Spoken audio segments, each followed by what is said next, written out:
వినోద్ గారు, ఆర్ఎస్ఎస్ గురించి ఐడియా ఉందా మీకు? ఆర్ఎస్ఎస్పై మీ అభిప్రాయం ఏంటి? హిందుత్వకి ఐకాన్. హిందుత్వ గురించి మీరు నేర్చుకోవాలంటే ఆర్ఎస్ఎస్ అనేది క్లారిటీ. మీరు ఎప్పుడన్నా వెళ్ళారా? ఆర్ఎస్ఎస్ శాఖ ఏమైనా ఐడియా చాలా చాలా చాలా అంటే డెప్త్లోకి వెళ్ళలేదు, కానీ నేను చాలా క్లోజ్గా ఫాలో అయ్యాను. వాళ్ళ దగ్గర నుంచే హిందూయిజం అండ్ హిందుత్వకి డిఫరెన్స్ నేర్చుకున్నాను నేను. ఇజం అనేది మన దాంట్లో ఉండదు అని నేర్చుకున్నాను. ఇజం అంటే ఒక క్లోజ్డ్ బుక్ ఆఫ్ థాట్. దాంట్లో నీకు చర్చకి దేనికి స్కోప్ ఉండదు. చెప్పింది ఎవడో చెప్తాడు, నువ్వు వినాలి అన్నట్టు ఉంటుంది.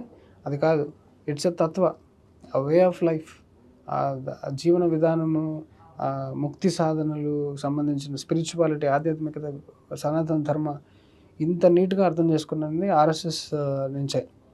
హిందుత్వానికి చాలామంది రకరకాలుగా వాడేస్తూ ఉంటారు కదా, ఆ లూజ్ టాక్ అండ్ లూజ్ పదాల వల్లే ఆ సెక్యులరిజం అనేది ఆడైతుంది మధ్యలో. నీ మతం, నీ రిలీజియన్ ఎంత గొప్పదో నీకే తెలియకపోతే నువ్వు జనాలకి ఈజీ కన్వర్ట్ అవుతావు. అవును, అంతే కదా. లాజిక్లో ఓడిపోయిన, అవమానంలో ఉన్న ఎమోషన్ వీక్నెస్ వల్ల నువ్వు కన్వర్ట్ అవ్వడము చాలా ఉంటుంది ఆ హైప్. దాని నుంచి కాపాడుతుంది యాక్చువల్గా జనాల్ని, ఎడ్యుకేట్ చేస్తుంది RSS. Huge heavy respect. Good.